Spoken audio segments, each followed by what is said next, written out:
నమస్తే JLTV 7 news కి స్వాగతం. ఎంత పుణ్యం ఉంటే ఆ భాగ్యం కలుగుతుంది. పూర్వజన్మ సుకృతం వల్ల సికింద్రాబాద్లో చారిత్రాత్మకమైన శ్రీ ఉజ్జయిని మహంకాళి అమ్మవారికి లక్ష పూల పూజలు అర్చనలు చేయించిన రెడ్డిశెట్టి శ్రీధర్ ఆయన సతీమణి శ్రీమతి అరుణ గారు ఆదివారం నాడు ఆ పూల అర్చన చేయించి పునీతులైనారు. మొక్కులు ఒకవైపు అయితే ఆ మొక్కులు తీర్చడం మరోవైపు అన్నట్లుగా శ్రీధర్, అరుణ, వారి కుమారులు, కోడళ్లు, తమ్ముళ్లు, మర్దన్లు ఇలా అనేక కుటుంబ సభ్యులు, బంధువులు, మిత్రులు తోడు నిలవడం నిజంగా ఆ ఉజ్జయిని మహంకాళి అమ్మవారి వరప్రసాదం. హైదరాబాద్ టెలికాం కార్యాలయంలో విజిలెన్స్ రిటైర్డ్ అధికారి, అసిస్టెంట్ జనరల్ మేనేజర్గా పదవి విరమణ పొందిన రెడ్డిశెట్టి శ్రీధర్ ఆయన సతీమణి శ్రీమతి అరుణను శ్రీ ఉజ్జయిని మహంకాళి దేవాలయం ప్రధాన అర్చకులు రామతీర్థ శర్మ బృందం లక్ష పూల పూజలు అర్చనలు కార్యక్రమం తర్వాత మధ్యాహ్నం 1:30 ప్రాంతంలో మహాకాళి అమ్మవారికి మహాహారతుల అనంతరం గజమాలలు వేసి ఆశీర్వదించారు. ఆ మహాఘట్టం జీవితాంతం మరువలేని ఘట్టం. ఇది కేవలం పుణ్య దంపతులకే దక్కుతుందని పెద్దలు మరీ అంటున్నారు. మరి ఆ దృశ్యాలను మనం కూడా చూసి అభినందించాల్సిందే.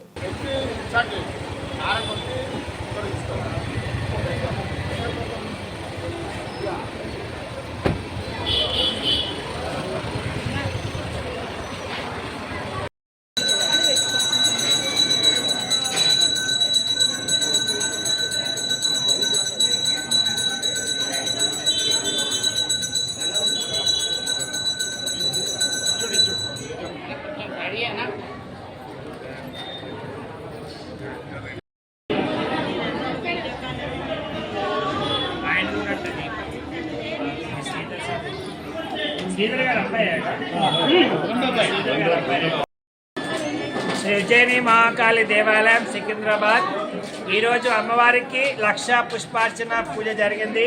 వేద పండితులు, అర్చక స్వాములు సమక్షంలో ఈరోజు అమ్మవారికి విశేషంగా శ్రీధర్ గారు ఈరోజు అమ్మవారికి లక్ష పుష్పార్చన జరిపించారు. వారికి, వారి కుటుంబ సభ్యులందరికీ కూడా ఉజ్జయిని మహాకాళి మాణిక్యాలమ్మ ఆశీస్సులను కోరుకుంటున్నాం. సర్వే జనాః సుఖినో భవంతు, లోకాః సమస్తాః సుఖినో భవంతు. కాలే వర్షతు పర్జన్యః, పృథివీ సస్యశాలినీ. దేశేయం క్షోభరహితో బ్రాహ్మణాస్తంతు నిర్భయాః, అపుత్రాः పుత్రిణः సంతు, పుత్రిణः సంతు పౌత్రిణः, అదనాः సదనాः సంతు, జీవం శరదాం శతం. శ్రీ ఉజ్జయిని మహాకాళి మాతా కో జై.